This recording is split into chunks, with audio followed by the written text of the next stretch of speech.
الحمد لله نستعينه ونستغفره ونؤمن به ونتوكل عليه ونعوذ بالله من شرور أنفسنا ومن سيئات أعمالنا من يهده الله فلا مضل له ومن يضلل فلا هادي له ونشهد أن لا إله إلا الله وحده لا شريك له ونشهد أن سيدنا وحبيبنا ومولانا محمدا عبده ورسوله الذي أرسله بالحق بشيرا ونذيرا وداعيا إلى الله بإذنه وسراجا منيرا فقد قال الله تعالى في كلامه المجيد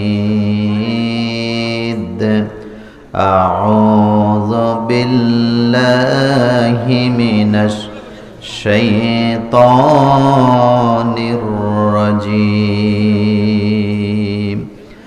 بسم الله الرحمن الرحيم إن الله وملائكته يصلون على النبي يا أيها الذين آمنوا صلوا عليه وسلموا تسليما সকল দরুদ ইব্রাহিম পড়েন আল্লাহুম্মা সাল্লি আলা মুহাম্মাদ ওয়া আলা আলি মুহাম্মাদ কামা সাল্লাইতা আলা ইব্রাহিম ওয়া আলা আলি ইব্রাহিম ইন্নাকা হামিদুম মাজিদ আল্লাহুম্মা বারিক আলা মুহাম্মাদ ওয়া আলা আলি মুহাম্মাদ كما باركت على إبراهيم وعلى آل إبراهيم إنك حميد مجيد সকল প্রশংসার মালিকানা কার? আল্লাহ। আপনারা কি আল্লাহর সাথে রাগ করে আছেন? তো আল্লাহ শব্দটা আস্তে হবে না জোরে হবে? এটা কোন জেলা? তো ফেনীর একটা আলোচনা আসেনি বাংলাদেশে, এটা কি ডিস্ট্রিক্ট? কথা কয় না তো রয়্যাল ডিস্ট্রিক্টের আওয়াজ এমন নি হয়। রয়্যাল মানে কি? হ্যাঁ, তো টাইগারের আওয়াজ এরকম বিড়ালের মতো। দেখি এবার বলেন তো, বিশাল আকাশ কার? জমিন কার? আমরা কার? বাংলাদেশ কার? আইন চলবে কার? প্রশংসা হবে কার? সে আল্লাহর জন্য সকলে পড়েন আলহামদুলিল্লাহ। রব্বানা লাকাল হামদ হামদান কাসীরান তাইয়িবান মুবারাকান ফীহি। আমরা আমাদের মনিবের দরবারে সেজদা অবনত হয়ে মুনাজাত করছি, আল্লাহ দয়া করে আজকের এই মাহফিলটি কবুল করেন। আমিন। এই পাড়ায়, গ্রামে, মহল্লায়, অঞ্চলে জানা অজানা, নতুন পুরাতন, নারী পুরুষ, কালিমাগুই যত মানুষ কবরে আছে, আল্লাহ সকল আর কবরে আযাব মাফ করে দাও। আমিন। যে যত দূর থেকে এসছেন কদমে কদমে নেক দান করে দাও। আমিন। যাদের টাকায়, পয়সায়, বুদ্ধিতে, শ্রমে উপস্থিতিতে আজকের এই মাহফিল, তাদের জন্য জান্নাতে ঘর বানায়া দাও। আমিন। যারা বিদেশে আছে আল্লাহ তাদের কামাই রুজিতে বারাকা দান করে দাও। দক্ষিণ চণ্ডীপুর মধ্য মিরটোলা কেন্দ্রীয় জামে মসজিদের উদ্যোগে দুধমুখা বাজার হতে 1 কিলোমিটার দক্ষিণে আজকের এই চকিদারপোল সংলগ্ন পশ্চিমে তাফসিরুল কোরআন মাহফিল সভাপতিত্ব করছেন এই জনপদের প্রিয় মানুষ, আমাদের শ্রদ্ধাভাজন ব্যক্তি, প্রকৌশলী জনাব আবুল হাশেম, বিশিষ্ট সমাজসেবক, মিরটোলা সমাজ। আজকের প্রোগ্রামে প্রধান অতিথি হিসাবে আছেন এই জনপদের পরিচিত মুখ আমাদের সম্মানিত ব্যক্তি জনাব আকবর হোসেন ভাই, সভাপতি দাগনভূঞা উপজেলা বিএনপি। বিশেষ অতিথি জনাব বেলায়েত হোসেন দুলু ভাই, শাহাবুদ্দিন চৌধুরী, মোহাম্মদ মুমিনুল্লাহ, রেজাউল হক, শেখ ইব্রাহিম, ইয়াসিন হিরণ ভূঁইয়া, আব্দুর রাজ্জাক, ডাক্তার মোহাম্মদ মাইনুদ্দিন, মাস্টার মহিউদ্দিন আরমান, হাজী লোকমান হোসেন, হাজী আব্দুর রাজ্জাক, জনাব গিয়াস উদ্দিন, শাহাবুদ্দিন মিয়া, জনাব আবুল বাশার, আলী আকবর শাহিন, আনোয়ার হোসেন রাজন, জামাল উদ্দিন মেম্বার, জনাব রহিমুল্লাহ রনি। হযরত আদম আলাইহিস সালামের প্রথম দুই সন্তান হাবিল কাবিল। কাবিল হাবিলের উপর অত্যাচার করলেন, ভাই হইয়া ভাইকে কষ্ট দিলেন, ভাই হইয়া ভাইকে অত্যাচার করলেন, ভাইকে হত্যা করলেন। সোজা কথা নয়। ভাই ভাইকে অত্যাচার করার কারণে কাবিলের নামের পেছনে আল্লাহ আরেকটা নাম যোগ করে দিলেন, সেটা হলো সে জাহান্নামী। আর হাবিল আল্লাহকে ভয় করার কারণে হাবিলের নামের পরে মুত্তাকি শব্দটাও আছে না? হযরত আদম আলাইহিস সালামের ছেলে কাবিল হাবিলের উপর অত্যাচার করার কারণে সে জালেম হলো, জাহান্নামী হলো। বর্তমান আমাদের বাংলাদেশে, আমাদের সমাজে ভাই হইয়া ভাইকে ঠকায়, ভাই হইয়া ভাইয়ের উপর অত্যাচার করে, ভাইকে রাস্তা দেয় না, ভাইয়ের ভালো জমি জমা দখল করে, ভাইয়ের ভালো ঘরটা দখল করে, এমন জালেম ভাই আমাদের দাগনভূঞাতে না। আদম আলাইহিস সালামের ছেলে কাবিল হাবিলের উপর অত্যাচার করার কারণে যদি জাহান্নামী হয়, ফেনী জেলার দাগনভূঞা উপজেলায় যে সমস্ত ভাইয়েরা ভাইকে কষ্ট দেয়, অত্যাচার করে, তারাও জাহান্নামী হওয়ার সম্ভাবনা আছে না?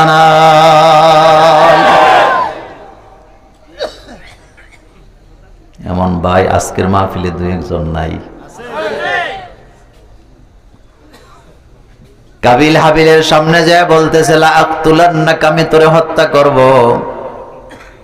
হাবিল তার দিকে তাকায় কি সুন্দর জবাব দিলেন, বলতেছে, ভাই তুই যদি আমাকে মারার জন্য তোর হাতটা আমার দিকে প্রসারিত করস, তুই যদি আমারে মারতে আসস, আমি তোর হাতটা ভেঙে দিব না, আমি তোমাকে আমার হাত দিয়ে আঘাত করব না।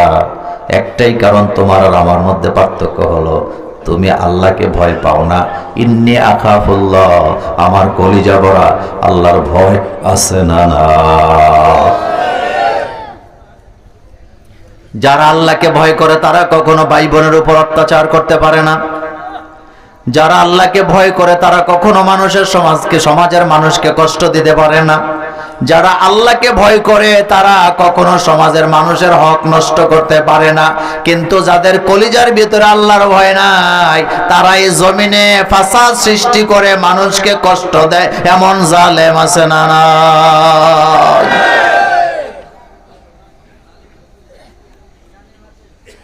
তাহলে একই ঘরে জন্মে, একই মায়ের পেট থেকে জন্ম নিয়া একজন চলে গেছে জাহান্নামে, আরেকজন চলে গেছে জান্নাতে। সেম কন্ডিশনে আপনি কিয়ামতের ময়দানে দেখবেন, একই বিছানায় ঘুমায়, একসাথে খাওয়া দাওয়া করে, একই বিছানায় ঘুমায়, শারীরিক মিলনও করে স্বামী আর স্ত্রী। কিন্তু হাসরের ময়দানে দেখবে, হয় স্বামী জান্নাতে চলে গেছে, না হয় স্ত্রী জান্নাতে চলে গেছে। স্বামী জাহান্নামে চলে যাবে, স্ত্রী জাহান্নামে চলে যাবে। এই দৃশ্য হর হামেশা কিয়ামতে দেখা যাবে নাকি যাবে না? হযরতে লূত আলাইহিস সালাম একজন নবী ছিলেন, ছিল নি? তিনি নবী হওয়ার পরও তার স্ত্রীকে হেদায়েত দিতে পারে নাই, চেষ্টা করছে। যার সাথে সংসার করে, ঘর করে, খাওয়া দাওয়া করে, একসাথে গোসল করে, সব ঠিক আছে, কিন্তু লূত আলাইহিস সালামের স্ত্রীকে লূত আলাইহিস সালাম হেদায়েত দিতে পারেন নাই। কারণ হেদায়েতের চাবিটা কার কাছে?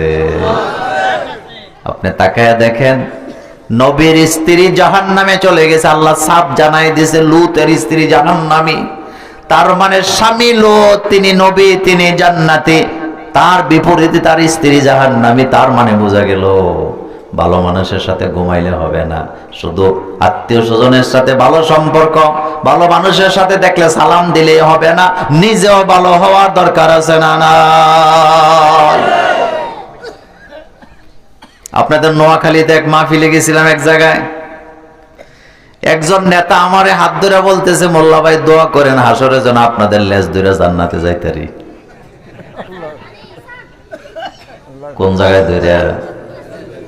তা আমি হাসি দিয়ে গেলাম, ভাইজান নতুন একটা মাসালা জানলাম।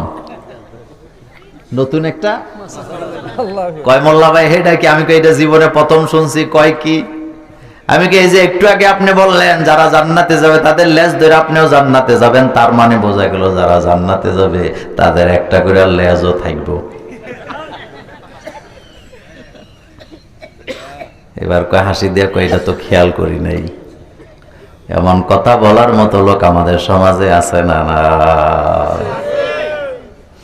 বিশ্বাস করেন আল্লাহ পাক বলছেন, মান যাল্লাযী ইয়াশফাউ ইনদাহু ইল্লা বিইজনিহি। এমন কে আছে? মান, কে আছে এমন আল্লাহর সামনে দাঁড়ায় একজন আরেকজনের জন্য সুপারিশ করতে পারে? এমন ক্ষমতা কারোই নাই। আল্লাহ যাকে অনুমতি দিবে সেই কথা বলতে পারবে, আল্লাহর অর্ডার ছাড়া কথা বলার ক্ষমতা হাসরে কারো নাই।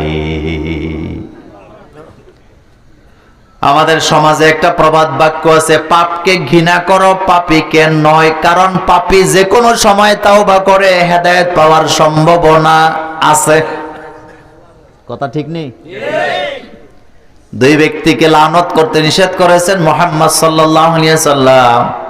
এক নম্বরে রাসূল বলেছেন যারা মরে গেছে তাদেরকে লানত দিও না, কারণ তারা তো তাদের আমল নিয়ে রবের কাছে চলে গেছে।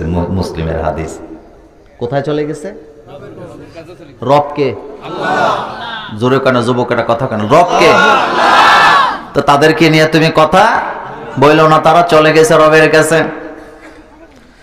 দুই নম্বরে নবীজি বলেছেন তুমি যার ব্যাপারে দেখতেছ লোকটা আগে খারাপ ছিল কিন্তু এখন লোকটা ভালো হয়ে গেছে, তারে খোঁটা দিও না আগের কারণে।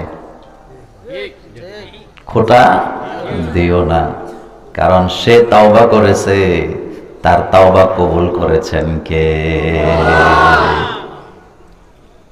আমার কলেজার ভাইয়েরা, প্রথম যুগে ইসলামের শত্রু ছিলেন হযরতে ওমর। পরবর্তীতে কি হয়েছে? কথা কয় না। জান্নাতের সার্টিফিকেট আছে না নাই? তো এতটুকু বলেন না, জান্নাতের সার্টিফিকেট আছে না নাই?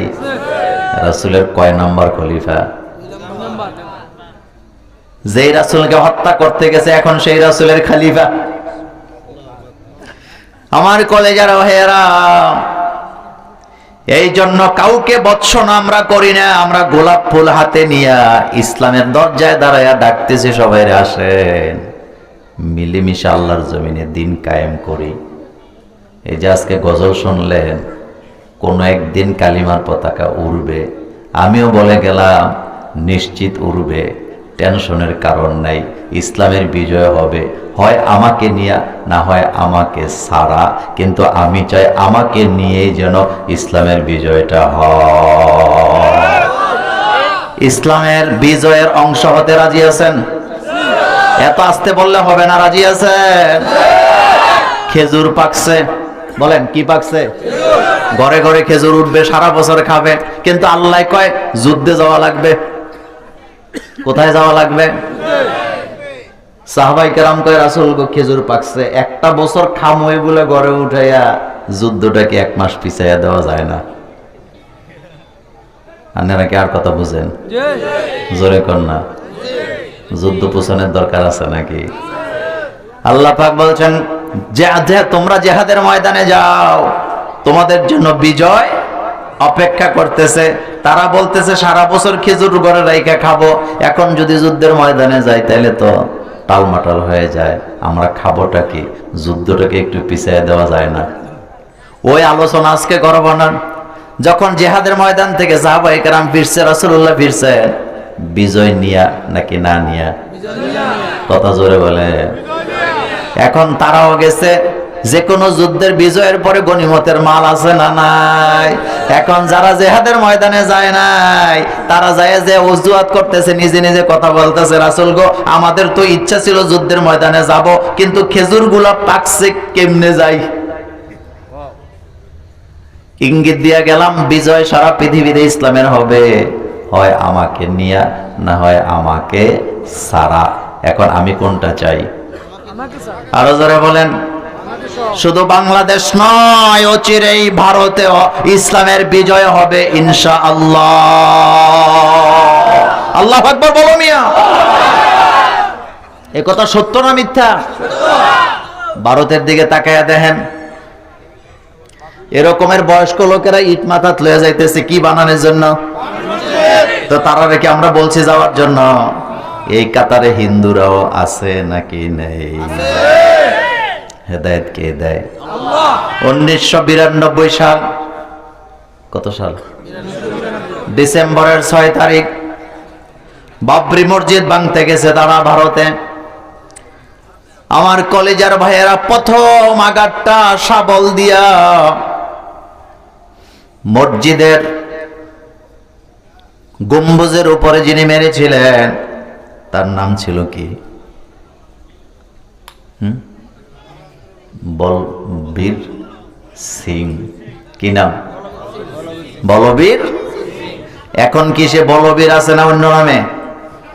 কথা কয় না। এখন কি নাম? মোহাম্মদ আমের। বলেন এখন কি নাম? হেদায়েত দিছে কে? আল্লাহ। যেই ভারতে 1992 সালে মসজিদ ভাঙছে, সে প্রথম শাবল দিয়ে আল্লাহর ঘরে আঘাত করছে।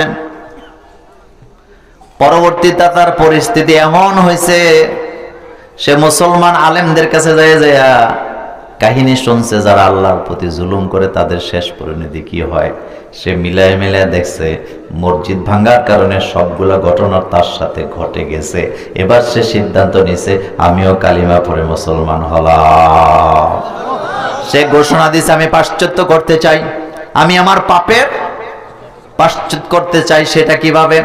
সে ঘোষণা দিছে ভারতের জমিনে আমি শত শত মসজিদ বানাতে চাই। আমার কলিজার ভাইরা এখানে এসে থেমে থাকে নাই। আজকের ভারতে মসজিদ, বাবরি মসজিদ বানাবার জন্য আন্দোলন চলতেছে। লোকেরা কিভাবে কলিজা দিয়ে ভালোবাসা দিচ্ছে সেই কথা নেটে নেটে ছড়ানো আছে না? 6 বছরের বাচ্চা বোঝা নিতে পারে? বোঝা নিতে পারে? 3টা ইট লইছে। সুবহানাল্লাহ বাইজে কই না? কয়টা? 3টা। সাংবাদিকেরা জিজ্ঞেস করতেছে কোথায় যাও? বাচ্চা বলতেছে বাবরি মসজিদ বানাইতে যাই। জিজ্ঞেস করছে কেন যাও? কই ইতিহাসের অংশ হতে চাই।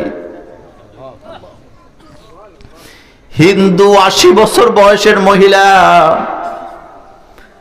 ইট ওড়না দিয়া বান্দা পিঠের মধ্যে, 80 বছর মহিলা হিন্দু, রওনা দিছে বাবরি মসজিদ বানাবার জন্য। ইট দিবে। লোকেরা জিজ্ঞেসে কোথায় যাও? কয় কাফারা আদায় করতে চাই। সেটা কি? কয় বাবরি মসজিদ বানাতে চাই। মুরব্বী, 80 বছরের মুরব্বীরা কাঁধে ইট নিয়ে যাচ্ছে, নারীরা যাচ্ছে, পুরুষেরা যাচ্ছে, হিন্দুরা যাচ্ছে, মুসলমানেরা যাচ্ছে, দলে দলে যাচ্ছে। আপনি একটু দেখবেন বাবরি মসজিদ বানাবে, এটা দেখে আমি আশ্চর্য হই নাই।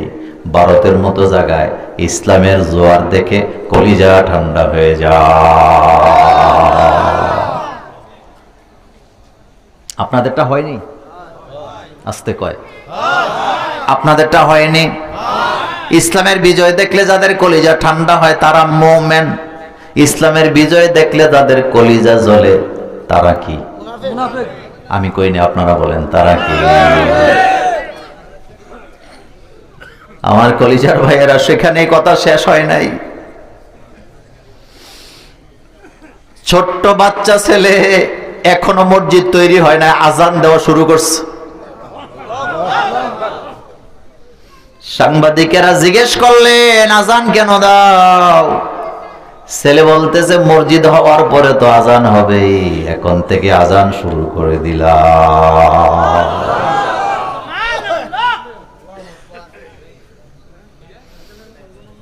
ইসলামের বিজয় হবে সারা পৃথিবীতে। আচ্ছা আপনারা বলেন তো, হযরত ঈসা নবী আবার পৃথিবীতে আসবে নাকি আসবে না? নবী হইয়া না উম্মত হইয়া? কোন নবীর উম্মত? তো খ্রিস্টানেরা নবী মানে ঈসা আলাইহিস সালাম রে। ঈসা আলাইহিস সালাম নিজেই যদি মুহাম্মদ সাল্লাল্লাহু আলাইহি ওয়াসাল্লাম রে নবী মানে, তাইলে তার উম্মতেরা দলে দলে মুসলমান হওয়ার সম্ভাবনা আছে না? না, বিজয় হবে তো? বিজয় হবে তো? আচ্ছা আরেকটু ক্লিয়ার করি, কথাটা বুঝার জন্য বলি। আপনাদের এই এলাকার কথার কথা বলি আর কি, আবার উল্টা বুঝছেন না। বিএনপি সভাপতি আমাদের আকবর ভাই না? কথা কয় না? তো ওনার সাথে আরো কর্মী বাহিনী কিছু আছে নাকি নাই? মানে কথার কথা বলি আর কি। উনি যদি জামাত ইসলামে যোগ দেয় তো ওনার কর্মীরা কই যাইব? কথা কয় না? আচ্ছা আবার এই এলাকায় একজন জামাতের আমির আছে না? উনি যদি বিএনপিতে যোগ দেয় ওনার কর্মী বাহিনী কই যাইব? এই তো বুঝছেন। এখন আপনি বলেন ঈসা আলাইহিস সালাম দুনিয়াতে আসবে নাকি আসবে না? এটা বিশ্বাস না করলে ঈমান থাকবে না, কারণ ঈসা আলাইহিস সালামকে আল্লাহ আবার পাঠাবে। এবার বুঝেন, ঈসা আলাইহিস সালাম যে দুনিয়াতে আসবে, নবী হয়ে আসবে না উম্মত হয়ে আসবে? কোন নবীর উম্মত? তো খ্রিস্টানেরা যখন দেখবে যে আমাদের নবী তো মুহাম্মদ সাল্লাল্লাহু আলাইহি ওয়াসাল্লামের নবী মানে, তো তারা কি বয়ে বয়ে সিরিয়া খাইব নিমিয়া?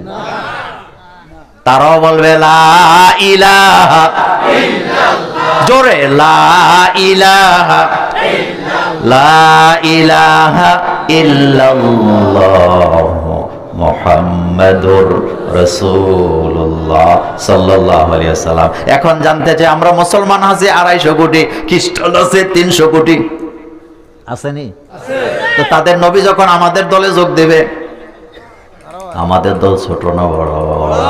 তখন সারা পৃথিবীতে কালিমার জোয়ার। কথা কয় না? কালিমার জোয়ার। এ ওয়াদা কার? এটাই হলো অরফানা লাকা যিকরাক। ভারতে জোয়ার উঠেছে আমার কলেজের ভাইয়েরা, ইসলামের জোয়ার উঠেছে। আজকে একজন আলেমের সাক্ষাৎকার দেখলাম, তিনি হাসতে হাসতে বলতেছিলেন আমার হাতে ভারতের জমিনে কত হাজার মানুষ মুসলমান হয়েছে এটা আমি প্রকাশ করতে চাই না, তবে সংখ্যাটা লাখের কাছাকাছি চলে গেছে। কারণ ভারতের জমিনে এটা প্রকাশ করলে বিপদ আছে না? নাই? ডাক্তার জাকির নায়েক বিপদে হচ্ছে নি? কথা কর না কেন? পড়ছে নি? অপরাধ কয়টা? এদিকে তাকান, অপরাধ কয়টা? দাওয়াত দিছে কার? কিন্তু দাওয়াতের মধ্যে অ্যান্টিবায়োটিক আছে না নাই? ডাক্তার জাকির নায়েকের দাওয়াতের মধ্যে কি আছে? জেনে দেয় হেনেই মুসলমান। সুবহানাল্লাহ বলেন। ডাক্তার, ইঞ্জিনিয়ার, বড় বড় ডক্টরেট ডিগ্রিধারী লোকেরা, ডাক্তারেরা, চিকিৎসকেরা, খুদে বিজ্ঞানীরা, বড় বিজ্ঞানীরা জাকির নায়েকের লেকচার শুনে চিন্তায় পড়ে যায়, কথা তো সত্য, এদিকেই তো যাওয়া দরকার। কালিমা পরে পরে মুসলমান হয়ে যায়, এই জন্যই তাকে ভারত থেকে বিতাড়িত করা হয়েছে। মানুষের দাওয়াতের মধ্যে, বক্তব্যের মধ্যে জাদু আছে, কথা বলেছেন মুহাম্মদ সাল্লাল্লাহু আলাইহি ওয়াসাল্লাম। ইন্না মিনাল বায়ানি লা সিহরান। আল্লাহর নবী বলেছেন মানুষের বক্তব্যের মধ্যে কি আছে? জাদু আছে। সুবহানাল্লাহ বলেন। এই জন্য দেখবেন কেউ কেউ বক্তৃতা দিলে শুনতেই মনে চায়, শুনতেই মনে চায়, শুনতেই মনে চায়। হযরত মুসা আলাইহিস সালাম বক্তৃতা দিতে রওনা দিছে ফেরাউনের সামনে। আল্লাহ কয় যায় সেখানে রাগারাগি করো না, মারামারি করো না, কুলা লাহু কাউলাল লাইয়িনা, ওখানে দাঁড়ায় দাঁড়ায় মিষ্টি মিষ্টি কথা বলবা। কি কথা? তো দাওয়াত কি মানুষের দমকি দিয়া দেয় নাকি মিষ্টি কথা দিয়া দেয়? আপনি যদি আমার এখন হ্যাঁ মোল্লা ভাই কালকে আমার বাসায় ভাত খাইয়েন, তা আমার ঠেকা লাগছে, ভাত না খাইলে কি হইব? কথা ঠিক না? এজন্য দেখবেন খাওয়াইবেন আপনি, টাকা আপনার, খরচ আপনার, পরিশ্রম আপনার, কিন্তু আপনি যারা দাওয়াত দিতেছেন একেবারে হাত ধরে বলতেছেন ভাইজান কালকে দয়া করে আমার বাসায় 2টা ডাল ভাত খাইয়েন। এটা হলো দাওয়াত। বলেন না এটা কি দাওয়াতকে দমকায়া হয় না, সুন্দর সুন্দর কথা দেওয়া হয়। তবে দাওয়াতের আগে হাদিয়া দেওয়া সুন্নাত। দাওয়াতের আগে রাসূলের সুন্নাত হলো দাওয়াতের আগে হাদিয়া দেওয়া, আর বাংলাদেশের সুন্নাত হলো বিয়ার অনুষ্ঠান খাইলে ওই হোটেলে যেমন বিল দেওয়া লাগে। কথা কর না কেন? আপনাদের এলাকায় নাই? বিয়ার অনুষ্ঠান কইরা টেবিল বসাইয়া কাগজ কলম বসাইয়া টাকা তোলা আর চাঁদাবাজি করা, দুইটার মধ্যে কোনো পার্থক্য না। আপনি কাউকে খাওয়াবেন আল্লাহর ওয়াস্তে, কথা কি ঠিক আছে? কথা কর না কেন? আল্লাহ আপনি খাওয়াইছেন আমার, আর মানুষও চালাক আছে, খাইতে বসে তো 1000 টাকার নিচে তো আর দেওয়া যায় না, কিন্তু খাইতে এখনকার মানুষ খাইতে পারেনি আগের মতো। তো খাইছে 100 টাকার খাবার, দিয়েছে 1000 টাকা। ফোরানি কারে কয়? একেবারে খাইতেই পারলাম না। আবার ভালো ভালো পরিবারও আছে, কার্ডের মধ্যে লিখে দেয় আমার অনুষ্ঠানে আসার সময় কোন প্রকার গিফট আনা আসেনি। এই কথা আসেনি?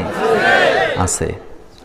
আর সব তো উল্টা, আমরা তো উল্টা চলে। আচ্ছা বলেন তো, যারা যুবক আছো বিয়ে করো নাই, তোমাদের কাছে জানতে চাই, বিয়ের অনুষ্ঠানের যে খরচপাতি, খাবার দাবার, এটা কি ছেলে পক্ষের দায়িত্ব না মেয়ে পক্ষের? সবাই তো কয় না। কার? কিন্তু আমাদের দেশে করে কারা?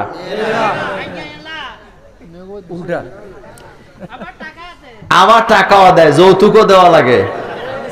কথা কি ঠিক?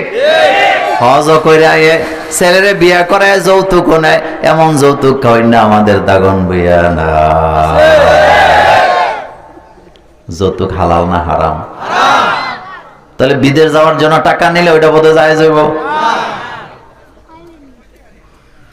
খবরদার, বিয়ের অনুষ্ঠানে খেজুর হাতে হাতে দেওয়া সুন্নত না ছিটিয়ে দেওয়া সুন্নত? আমাদের বাংলাদেশে আগে বাতাসা দিত। কি দিত? কেমনে দেওয়া সুন্নত?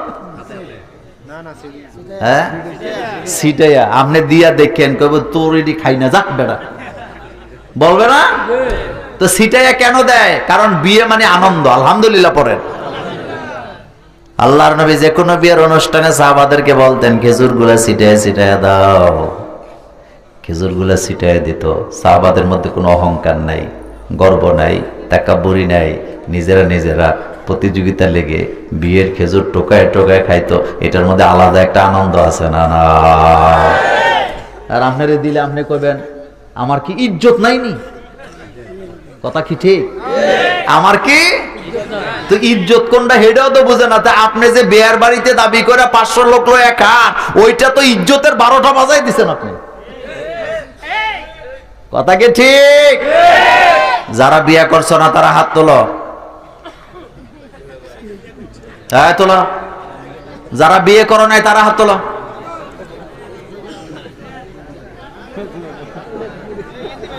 যারা বিয়ে করো নাই তারা হাত তোলো। উপরে, 2 হাত উপরে তোলো। তোলো, উপরে উঠাও। বলো আমরা। কয় না তো? বলো আমরা বিয়েতে যৌতুক নেব না, তবে গরজামাই যাবো।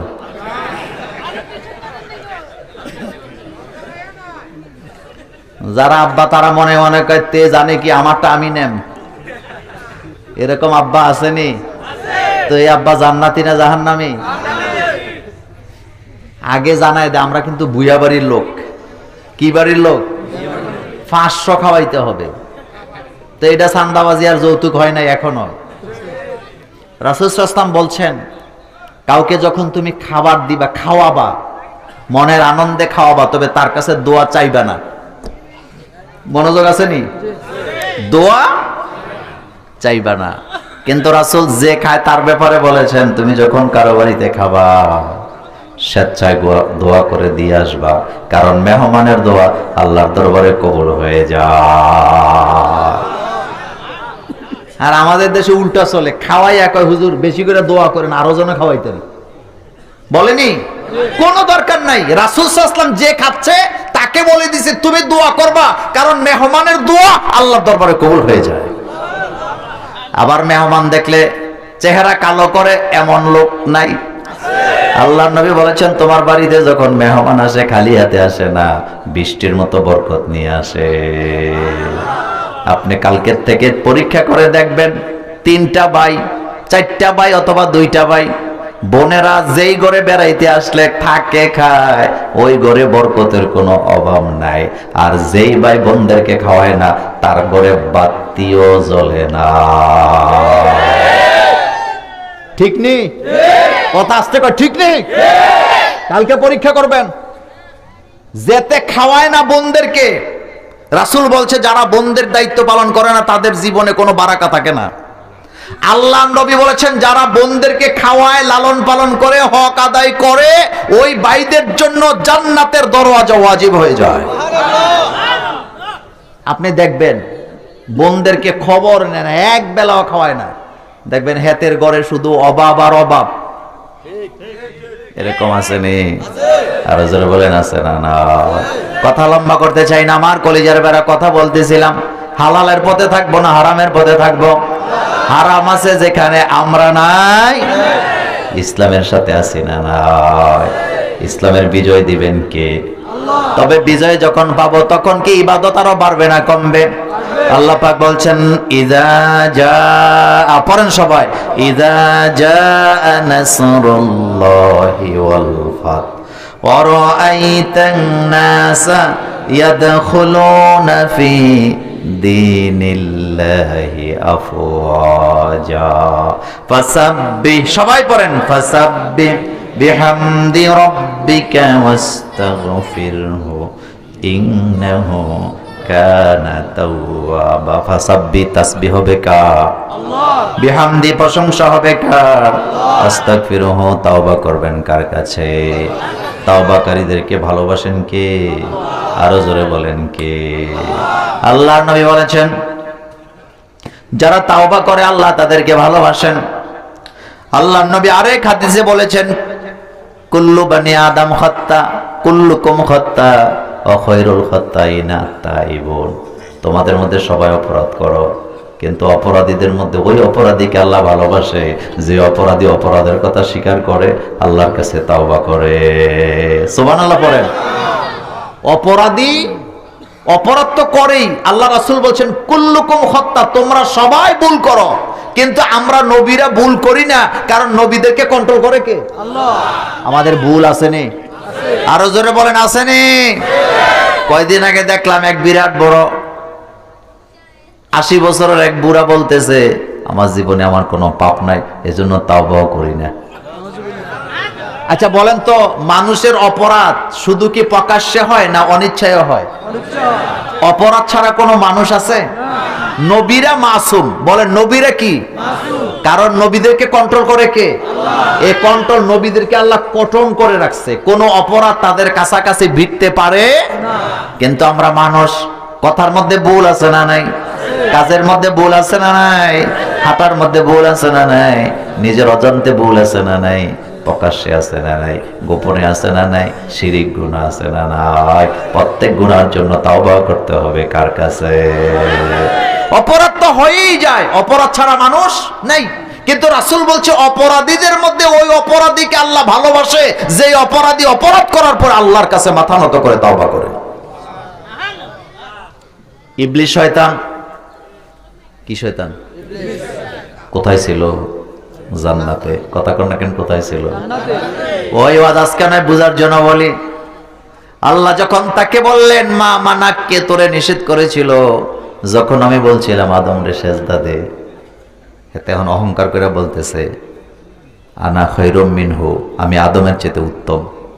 খলাকতানি মিন নার, আমারে বানাইছেন আপনি আগুন দিয়া, ও খলাকতাহু মিন তিন, আপনি আদমরে বানাইছেন মাটি দিয়া, আমি হলাম আগুন, আদম হইল মাটি। আনা খায়রুম মিনহু, আমি তার চেয়ে ভালো, আমি কেন তারে সেজদা দিতাম? এরকম অহংকারী লোক আমাদের সমাজে নাই। দাওয়াত দিলে কয়েতে তার বাড়িতে যাইতাম কিনলেই, তার সাথে কি আমার ক্লাস মিলে নাকি? অনেক সময় দেখা যায় কেউ যদি মেয়ের বিয়ের জন্য আসে, ডাইরেক্ট নিষেধ করে দেয়, চিল্লায় চিল্লায় কয় তার সাথে আমার যায় না, মেয়ে দিয়ে বিয়ে দেওয়া যাবে না। এমন অহংকারী লোক আছে না? না। একটা কথা বলি, মায়েরা বোনেরা এখানে আছেন তো, ছেলে মেয়ে নিয়ে কখনো অহংকার করবেন না। কথা কন না, আপনাদের মনোযোগ আসেনি? ছেলে মেয়ে নিয়ে কখনো অহংকার করেন না, কারণ ছেলে মেয়ের তকদির আপনি লিখতে পারবেন? আমি লিখতে পারবো? কিছু কিছু মা বোন আছে কোথাও বেড়াইতে গেলে, কোথাও গেলে অন্য বাচ্চাদের দুষ্টামি দেখলে কয় আমাদের বাচ্চা এমন না, অথচ ওনার বাচ্চা রাত 12টায় লাফায়। এরকম আসেনি? ছেলে মেয়ে নিয়ে কখনো অহংকার করেন না, কারণ ছেলে মেয়ের তকদির আপনি লিখতে পারবেন না। আমরা যদি মা বাপ আমাদের সন্তানদের তকদির লিখতে পারতাম, প্রথম নম্বরে আমরা আমাদের সন্তানগুলো সবচেয়ে সুন্দর করে বানাইতাম। কথা কয় না? আর 2 নম্বরে সবচেয়ে উঁচু জায়গাটায় আমরা আমাদের সন্তানদেরকে বসায়া দিতাম। তা আমাদের সন্তানদের ভবিষ্যৎ কে লেখে? আমাদের সন্তানদের ভবিষ্যৎ কে লেখেন? এজন্য সন্তান নিয়ে কখনো অহংকার করবেন না, চেহারা নিয়ে, লেখাপড়া নিয়ে কখনো অহংকার। আমার কলেজার ভাইয়েরা, ইবলিসে জিজ্ঞাসা, আল্লাহ তুমি সেজদা করলা না কেন? কথার মধ্যে অহংকার আছে না নাই? কিন্তু হযরত আদম আলাইহিস সালামকে আল্লাহ যখন বললেন, আদম আমি যখন নোটিশ জারি করেছিলাম লা তাকরাবা হাযিহি শাজারা, ওই গাছের নিকটে যাইও না, ওইখানে তুমি যাইও না। ইয়া আদম মুসকুন আনতা ওয়া যাওজুকাল জান্নাহ, আদম তুমি তোমার বিবিরে নিয়া, কারে নিয়া? কথা কয় না? কারে নিয়া? বিবিরে নিয়া জান্নাতে থাকো। তার মানে বোঝা গেল স্বামী স্ত্রীর সম্পর্ক এটা দুনিয়াতে আসার পরে সৃষ্টি হয় না, এটা জান্নাতে আছে না? না। একটা কথা বলি শুনেন, স্ত্রীকে, যেটা স্ত্রী, বিবি, বেগম, বলেন কি? বেগম শব্দের অর্থ কি? বেগম অর্থ স্ত্রী। বেগম অর্থ কি? হ্যাঁ, মোসাম্মদ অর্থ কি? শুনি, আমাদের দেশে আমাদের মুসলিম মেয়েদের নামের আগে মোসাম্মদ আছে না নাই? ওয়াজই তো করতেছে, আমরা তো আপনাদের সাথে ডিসকাস করব। আমি তো আপনাদের মোল্লা ভাই। বলেন, মোসাম্মদের শব্দের একটা অর্থ আসেনি? মোসাম্মদ শব্দের অর্থ কি? সম্মানিয়া। বলেন কি? এটা মুসলমান মেয়েদের জন্য ব্যবহার হয়। মুসলমান মেয়েদের নামের পরে আখতার শব্দ আছে না নাই? শব্দটা আসলে আখতার না, শব্দটা হলো আখতার। বলেন শব্দটা কি? আখতার শব্দের অর্থ কি? মানে গর্ব করার মতো। সুবহানাল্লাহ। আর বেগম শব্দের অর্থ হলো যেই জায়গায় ধোঁকা খাওয়ার কোনো সম্ভাবনা নাই, যেখানে কোনো ভয় নাই। এক কথা বলেন, যেখানে কোনো বেগম, যেই জায়গায় কোনো গম নাই। তো গম মানে কি?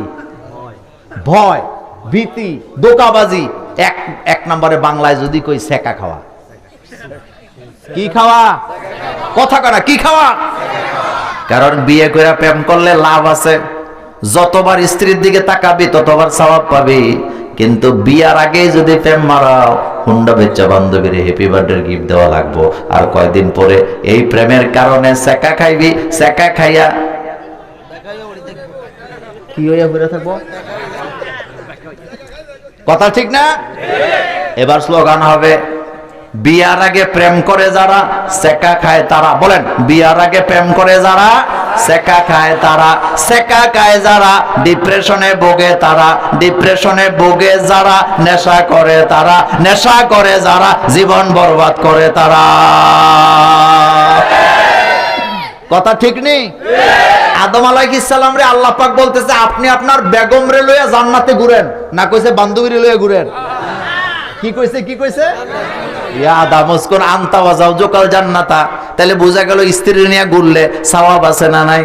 একজন সাহাবা বলতেছেন, রাসূল স্ত্রীর চেহারার দিকে তাকাইলে সওয়াব হয়, পরনারীর দিকে তাকাইলে গুনাহ হয়। আল্লাহ নবী বলেন, হ্যাঁ, তোমার স্ত্রীর দিকে যতবার তাকাবা ততবার সওয়াব পাবা, কিন্তু স্ত্রীকে বাদ দিয়ে পরনারীর দিকে যদি তাকাও তোমার আমল নামায় জিনার গুনাহ উঠবে।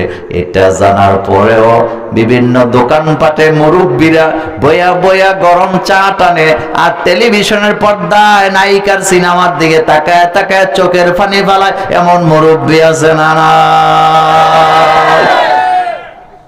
তবে আমাদের এই এলাকায় নাই। হ্যাঁ, আচ্ছা একটা কথা বলেন তো, আমাদের চোখ থেকে পানি পড়বে কার বয়ে? এত আসতে বলবে না, কার বয়ে? তা আপনি যে সিনেমা দেখে কান দেন, আল্লাহ যদি জিগায় তুই কি লিগে কানছিলি, তা আপনি কি করবেন? কথা কি ঠিক? আল্লাহ যদি কমকে সাইস্টলে বইবে সাই সুমুক দিছিলি আর টেলিভিশন দিকে যেমনি তাকাইছ, তোর চোখের থেকে পানি পড়লো কেন? বিপদ আছে না, কাঁদতে হবে গুনার জন্য। আল্লাহ কোরআনে বলছেন ফালিয়াদহাকু কালিলা। আল্লাহ বলছে বেশি বেশি করে কাঁদো, কম কম হাসো। মোমেন কখনো হেসে খেলে জীবন শেষ করে না, মোমেন কখনো বেহুদা কাজ করে না। কাদ আফলাহাল মুমিনুন আল্লাযীনা হুম ফি সালাতিহিম খাশিউন ওয়াল্লাযীনা হুম আনিল লাগwi মুরিদুন। মোমেন কখনো সময় নষ্ট করে না, বেহুদা কাজ করে না। আর আমাদের গ্রামের মোড়ে মোড়ে দোকানপাট বানাইয়া, ঘর বানাইয়া, ক্যারাম বোর্ড সাজাইয়া সারা দিন ক্যারাম বোর্ড খেলে, জুয়া খেলে, টাকা দিয়া এমন যুবক আছে না? না, ইসলাম ক্ষমতায় এলে তোর ফাঁসাটা লাল করবো আগে। ইসলাম যদি ক্ষমতায় আসে, সব হুজুর গাতে একটা করে বেদ থাকবো। কথা কন না কেন? বেদ থাকবো মানে যারে তারে ফিরাইবো নাকি?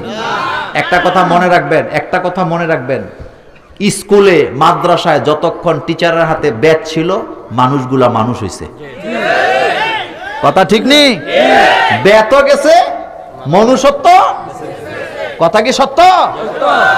পশ্চিমারা ঢুকাইছে বাচ্চাদেরকে নাকি শাসন করা যাবে না। আচ্ছা বলেন তো, শাসন আর নির্যাতন দুইটা কি এক? শাসন করবেন শিক্ষক, শাসন করবেন মা বাপ। মুরু, এই কথাটা হাদিসে আসেনি? রাসূল বলছেন মুরু আওলাদাকুম, তোমরা তোমাদের সন্তানগুলোকে কি করো? কথা বল না, কি করো? তো শাসন আর নির্যাতন কি এক জিনিস? শুনেন, আমি তো রক্ষণশীল ফ্যামিলিতে জন্ম হয়েছি। আমাদের অবস্থা ছিল এমন যে ছাত্র জীবনে স্কুল থেকে পিট্টি খাইছি, বাড়িতে যে বলতাম না যে মাইর খাইছি, কইলে আবার মারব। কথা বুঝেন না? বললে আবার। রাস্তাঘাটে বাচ্চা অবস্থায় ঝগড়া করে নাকি? ছোটবেলা আপনারা ঝগড়া করছেন না? আমিও করছি, কিন্তু ঝগড়া কইরা বাড়িতে যে বলি নাই, বললে আবার। বুঝছেননি কথা? কিন্তু কিছু কিছু পরিবার দেখছি স্কুলে তারে মাইর দিছে, তার চাচা, ফুফু, জেডা, খালা, 14 গোষ্ঠী গেছে মাস্টারে ধরে আনতে। তো তখন মনে করতাম, মনে মনে বলতাম, বাচ্চা অবস্থা যা বলে মনে মনে তার কত দাম। তার টিচারে তারে কিছু বললে সবাই তারে মানে তার পক্ষ হইয়া যায়। আর আমাদের কি অবস্থা, এত অবহেলিত আমরা যে আমাদেরকে কিছু করলে মাইর দিলে বাসায় যায় বলে আবার মাইর দে, মাইর খাইলি কেন? কি জিন্দিগি নিয়ে আইলাম। এখন বুঝি আমাদেরটাই ছিল সঠিক। কথা কি ঠিক? যাদের বাচ্চারে শাসন করলে টিচারের উপরে হামলা করতে যায়, এদের ছেলে মেয়ে কোনোদিন মানুষ হয় না। ভালো ছাত্র হওয়া আর ভালো মানুষ হওয়া দুইটা কি এক জিনিস? কথা কন না কেন? ভালো মানুষ হওয়া আর ভালো ছাত্র হওয়া দুইটা কি এক জিনিস? আমরা ভালো মানুষ চাই না ভালো ছাত্র চাই? পেছনের টেবিলে বসতো কিন্তু ভবিষ্যতে ভালো কিছু করছে, ভালো মানুষ হয়েছে, হাজার হাজার আসেনি? আবার একেবারে ফার্স্ট বয় ছিল, হেতে রাস্তায় রাস্তায় গাঁজা খায়, আসেনি? আছে। কাজটা করছে কে? এজন্য সাবধান, ছেলে মেয়েদের শাসন করবেন কিন্তু নির্যাতন করা যাবে না। বাস্তবতাও আছে, কিছু কিছু হেফজখানার হুজুররা গরুর মতো ফোলাফেন্ডে ফিডায়। দেখবেন কালকে এটা ছাড়বো, আমার গাইল লেবো ফোলাফেন্ডে। গতকালকে আমার মাহফিল ছিল ময়মনসিংহ। কোথায়? দিনের বেলা। রাতে ছিল কিশোরগঞ্জে। তো ময়মনসিংহে যেই ঘরে আমাকে রাখছে, খাবার দাবার করাইছে, ওনার একটা ছেলে 4 বছরের। কয় বছর? এত সুন্দর মাশাআল্লাহ, ফুটফুটে ছেলে। ছেলে আমার পাশে এসে বসে আছে, বাপ বসে আছে। তো জিজ্ঞেস করলাম ছেলেরে কোথায় পড়ান? কয় হুজুর মাদ্রাসায় দিছিলাম, কিন্তু ছেলেটা ভয় পাইছে, এখন কোনখানেই যায় না। তা আমি বললাম ভাইজান কি ভয় পাইছে? কই এই বাচ্চার সামনে হুজুরে আরেক বাচ্চারে পিড়াইছে, আর পিড়াইছে পিড়াইছে কষাইয়ের মতো এমন ফিডা দিছে, হেডারে দেখে এটা এমন ভয় পাইছে, এখন হুজুর দেখলেই ডরায়। এরকম বাস্তবতা আসেনি? কিছু কিছু হেফজখানার হুজুর আছে বাচ্চাদেরকে ফ্যানের লগে লটকায় পিড়ায়, আসেনি? আবার কিছু কিছু আলেম আছে বিপদের সময়, ভূমিকম্পের সময় বাচ্চাদেরকে আগলাইয়া বুকে নিয়ে দাঁড়ায় থাকে। আসেনি?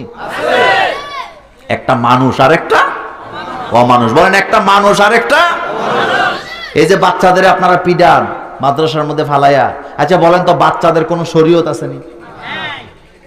আল্লাহ বাচ্চাদের শাস্তি দিব? বাচ্চাদের কোনো আমল নামা আসেনি? তা আপনি বাচ্চাদের পিডান কেন? বাচ্চাদেরও ভুলও নাই, গুনাহও আছে নাকি? 3 ব্যক্তির গুনাহ লেখা হয় না, আমল নামা নাই। 3 ব্যক্তি থেকে আল্লাহ কলমকে অবসর দিয়ে রাখে। সুবহানাল্লাহ পড়েন। কয় ব্যক্তি?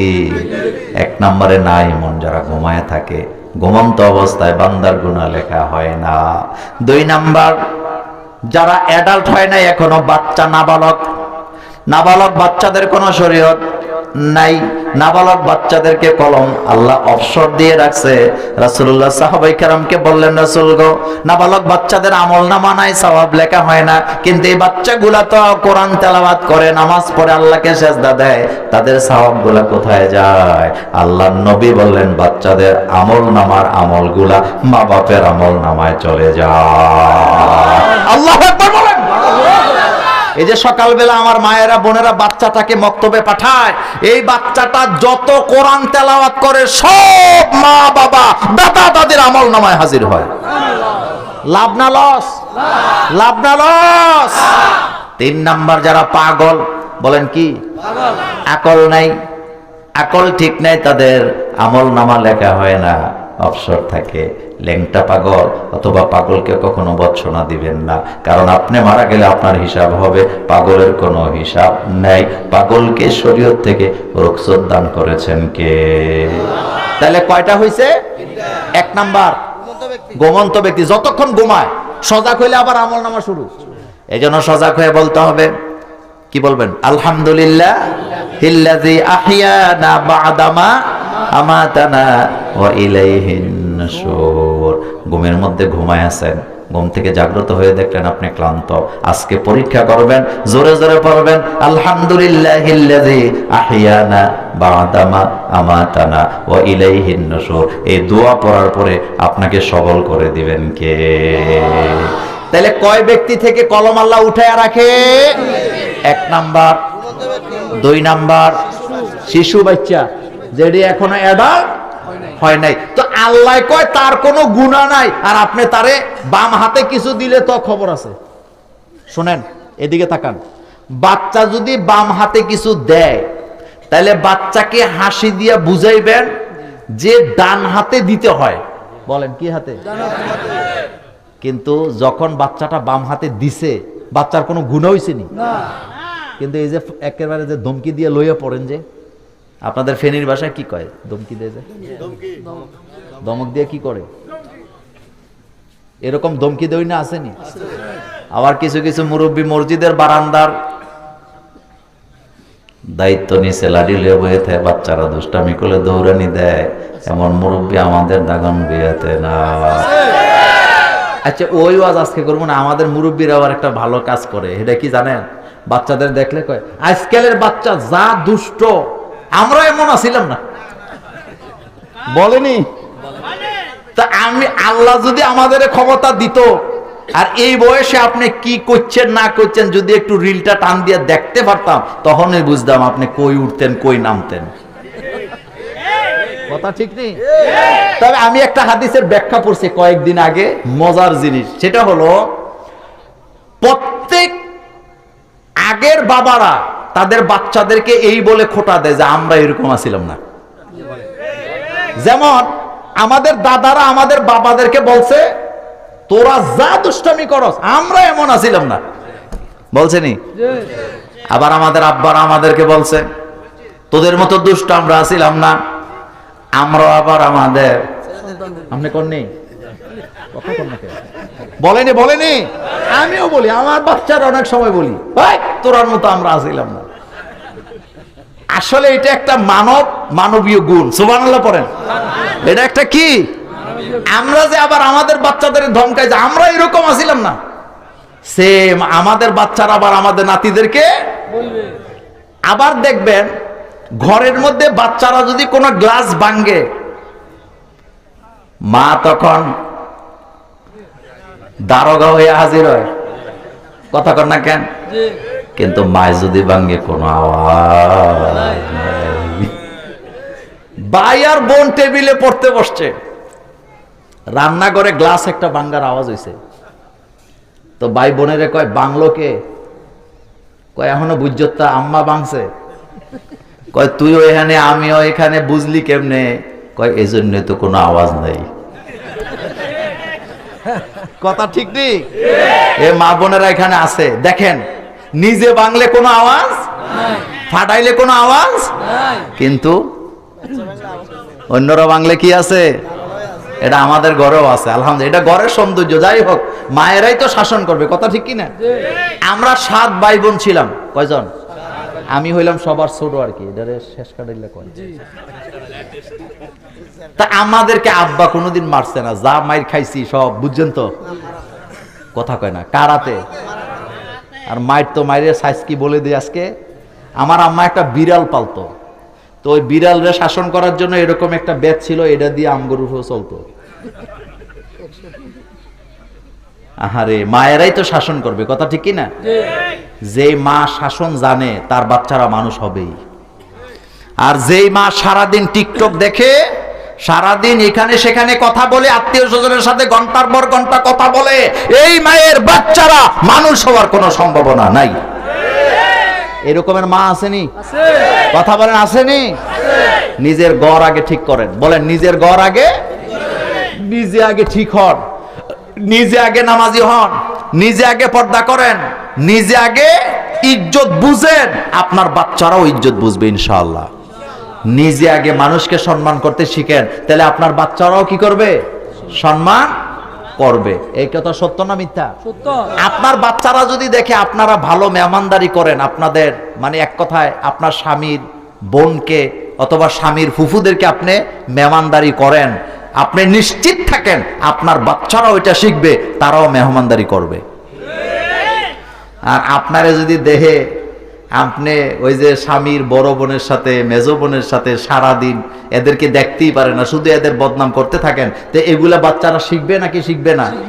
বাচ্চাদের মাথার মগজ হলো নরম, বলেন বাচ্চাদের মাথার মগজ কি? তারা যা দেখে তাই শিখে। এই জন্য আমরা আমাদের পরিবারটাকে ইসলাম দিয়ে সাজাবো। রাজি আছি না নেই? আরো জোরে বলেন আছি না নাই? আমাদের সমাজ, আমাদের পরিবার, আমাদের রাষ্ট্র চলবে কি দিয়া? ইসলাম। ইসলাম বলেন কি দিয়া? কোরআন আছে যেখানে আমরা আছি, কোরআন নাই যেখানে আমরাও নাই। আল্লাহ যেন আমাদেরকে কবুল করেন, আমরা বলি আমিন। আরো জোরে বলি আমিন। আমার কলিজার ভাইয়েরা,